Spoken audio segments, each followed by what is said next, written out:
Hey, what's up guys? Gonz here for the Face Like the Sun YouTube channel. Just a quick video here talking about YouTube. I'm about to publish a video. I'm almost done with it. It's on the documentary film Detestable. I got to speak with Jared Crestman and Tom Dunn. This has everything to do with satanic ritual abuse, and we talk about Pizzagate and everything else related to all that darkness that was exposed here and the importance of the real issue of what's happening. So look out for that in the next couple days. But I wanted to talk to you guys about YouTube. Now, YouTube has changed a lot of their algorithms. You've probably heard other YouTubers talk about how their views have changed and things have been anomalous. And, you know, I just saw something very similar with the video I just published. Part 1, the Tower Card Decoding 10 Kings Prophecy on The Economist cover 2017.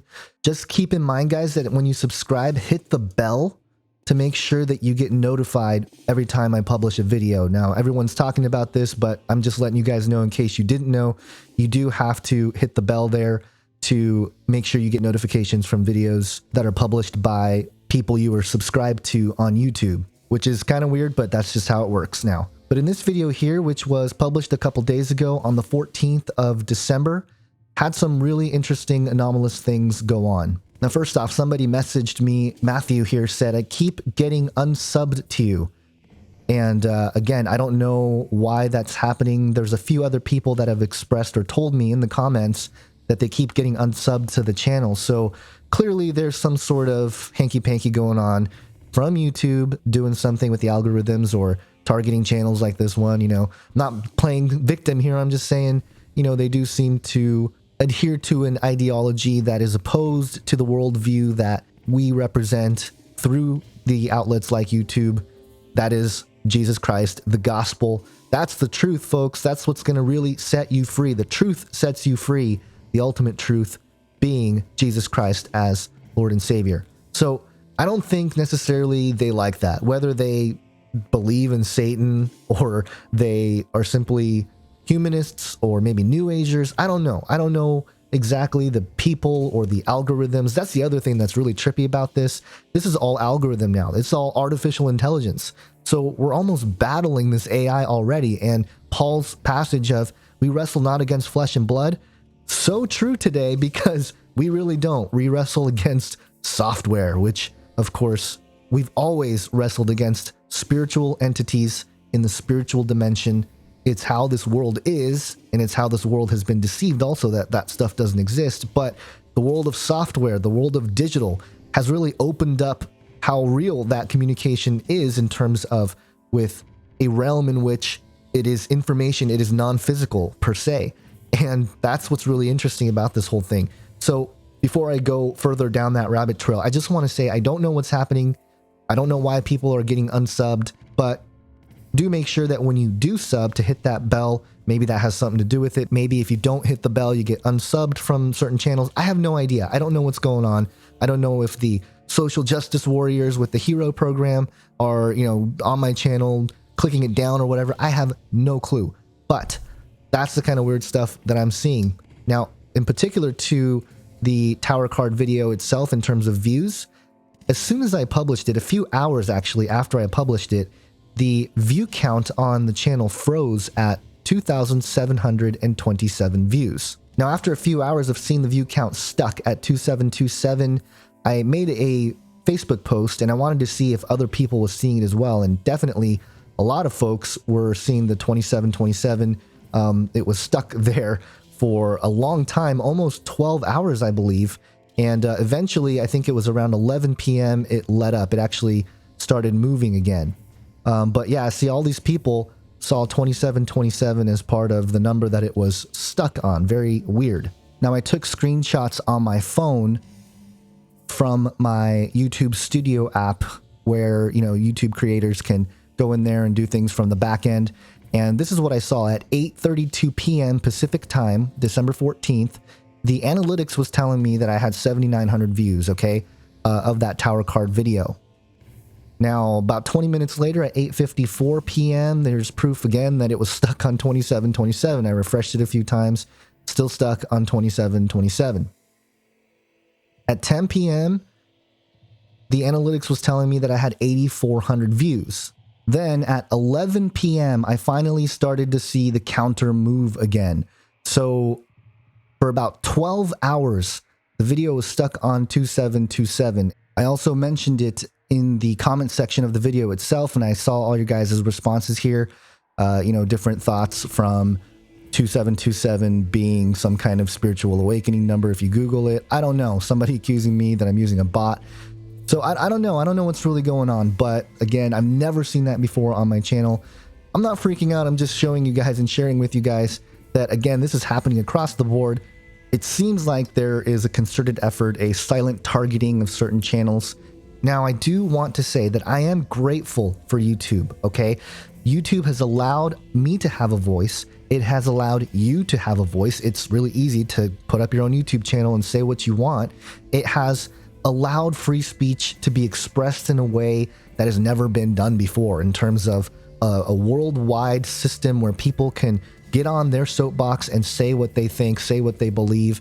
And obviously, the world will react to whatever you say or whatever you do, whatever you represent. And that's just, the nature of it. If you're going to put yourself out there, people are going to respond to you, whether positive or negative. That's just what it's going to be.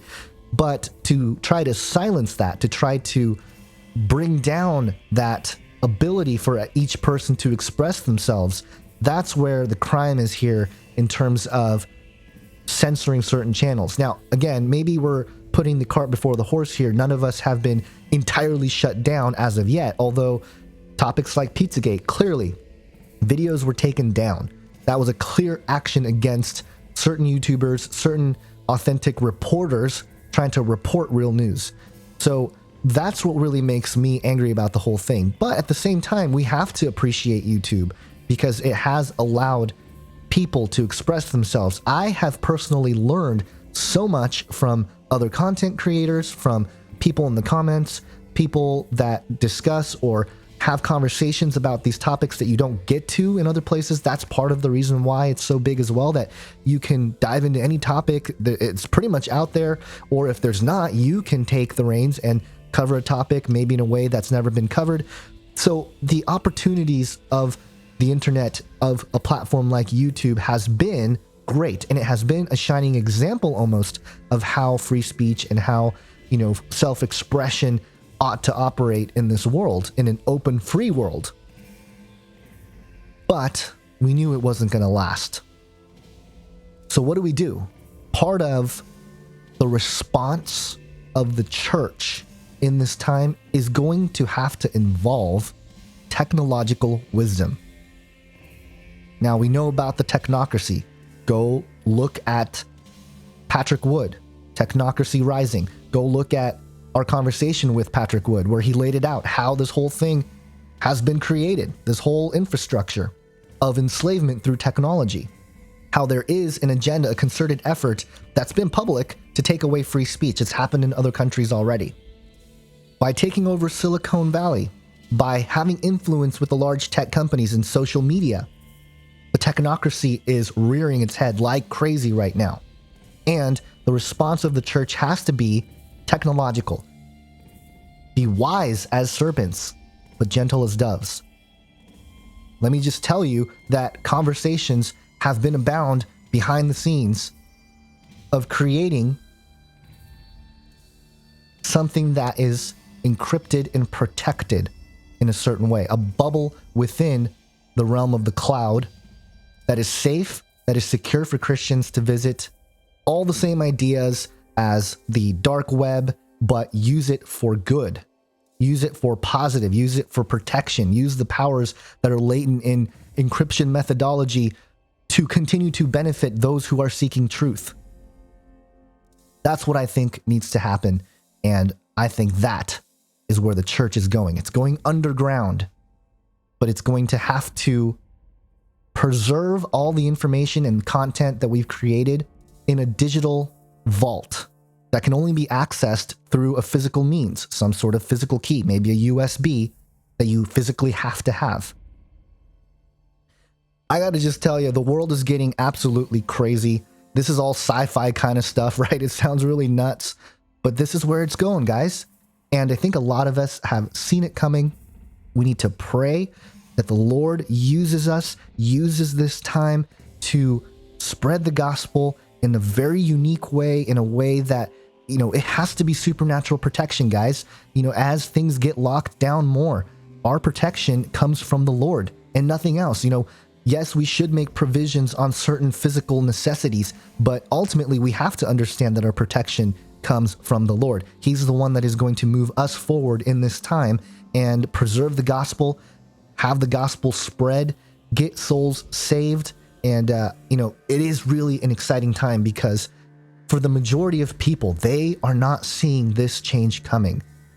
They are not seeing the infiltration of the technocracy, the controlling mechanisms of technology that will disseminate into the culture and will change culture fundamentally. It already has. Look at these elections. Look how people responded to a Trump election.